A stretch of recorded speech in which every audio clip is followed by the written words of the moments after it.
The chapel smelled like lilies and old money. I stood near the back, hands folded, face calm, because grief has rules, and I follow them better than most. The casket was closed. My father had hated open displays. Control to the end. Then the doors opened. Polished shoes, confident steps, a familiar laugh that scraped the inside of my skull. My brother walked in like the place belonged to him, and on his arm, her. 7 years, and she still knew how to wear a room. Same posture, same quiet cruelty in her eyes. She scanned faces, found mine, and smiled. Not soft, not apologetic, surgical. They took seats near the front. I felt the old instinct rise, fight or flee, but I pressed it flat. I'd learned how to do that, how to bury reaction under calculation. During the service, her gaze drifted back again. A whisper passed between them. Then she stood, heels clicking, and moved down the aisle toward me. She leaned in close enough that I could smell her perfume, the same one she wore the night she didn't come home.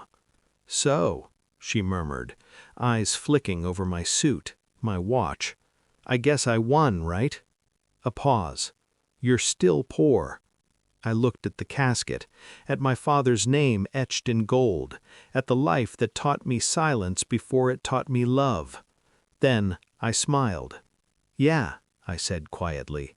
"Well, meet my wife." 7 years ago she left without a scene. No shouting, no tears, just absence. Her ring on the counter, her closet empty, a text that said she needed more. More meant my brother. I didn't know it then. I suspected. Suspicion is a slow poison. It doesn't burn, it corrodes. I watched the signs assemble themselves like a crime scene that only makes sense in retrospect. The sudden distance, the late calls she took on the balcony, my brother's new interest in my schedule, my finances, my weaknesses. When the truth finally surfaced, photos leaked at a charity gala, I didn't confront anyone. I attended my own humiliation in silence. My father chose him, chose continuity, chose the son who looked successful enough to carry the family name without embarrassment. I was advised to move on, so I did. Outwardly. Inside, something hardened. Not anger, precision. I learned how betrayal operates, how it hides in laughter, in shared meals, in people who swear they love you while quietly measuring what you're worth. I let them believe I disappeared. I rebuilt myself the way you rebuild after a fire, quietly, deliberately, with no intention of returning to what was lost.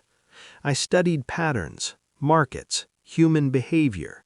I learned where my brother's money came from, how fragile it was, how much of it relied on illusions, investors who trusted his name, contracts written on charm instead of substance. And her. I watched her, too. Public appearances, charities, social posts curated to perfection, a life built on the performance of victory. I never reached out, never hinted. I let them live inside the lie they thought they'd won, while I gathered facts. Phone records tied to shell companies, emails forwarded accidentally on purpose, a marriage contract that revealed more fear than love. When I married, I did it without spectacle. No photos, no announcements, just a woman who knew exactly who I was and didn't need to ask what I'd lost to become it. At the reception after the funeral, my brother approached me with a glass of whiskey and a grin too wide to be real. "She still gets to you," he said. I slid an envelope into his hand. Inside, audited statements, proof of embezzlement, signatures he didn't remember forging, timelines he couldn't explain. His smile collapsed. Her face drained when she saw it. I didn't raise my voice. I didn't accuse. I just said, "You should read page 12. She did. That was where the trust funds ended, where the debt began, where her future folded in on itself. I already knew, I said calmly, as security moved closer. About you, about the money, about how temporary all of this was. She reached for me. Missed. She still gets to you. You left because you thought he was safe, I continued. You chose stability over loyalty, power over truth. I gestured toward my wife, standing quietly by the window, watching, understanding.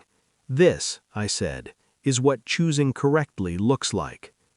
They were escorted out, not arrested, not yet, just exposed. That's worse. Later, I stood alone by my father's grave. I felt nothing for my brother, nothing for her. Vindication isn't loud. It doesn't shout or celebrate. It just settles, heavy, undeniable. I didn't win. I outlasted.